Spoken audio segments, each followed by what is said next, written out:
In celebration of the 100th season ng National Collegiate Athletic Association or NCAA, pinaghahandaan na ang release ng bagong theme song nito na Own the Future. Ang kakanta niyan ang rising P-pop girl group na G22. Makichika kay Nelson Canlas. This is our league, this is our moment. Sabi nga sa lyrics, this is our league, this is our moment. Sa puso mo, sky is the limit. Talagang walang hangganan ang potensyal ng mga student athlete. Natampok sa bagong theme song ng 100 season ng National Collegiate Athletic Association o NCAA.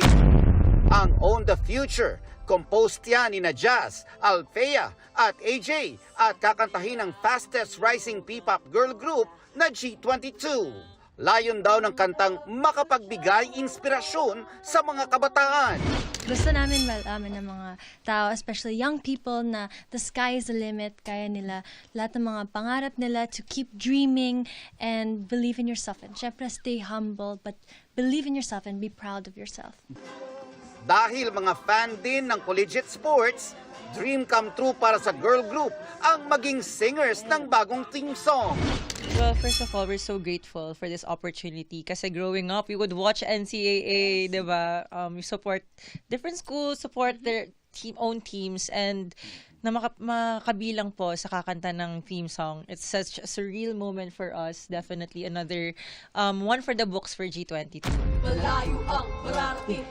Abangan ang G22 sa ilang venue kung saan kakantahin nila ng live ang Own the Future. Kabilang na ang opening ng NCAA Season 100 sa September 7. Opo, kakantahin po namin siya sa NCAA. Finally, mapaperform po namin siya live din sa lahat, sa mga arena po yan. And also, thank you so much po talaga for this opportunity. Nelson Canlas, updated sa Showbiz Happenings.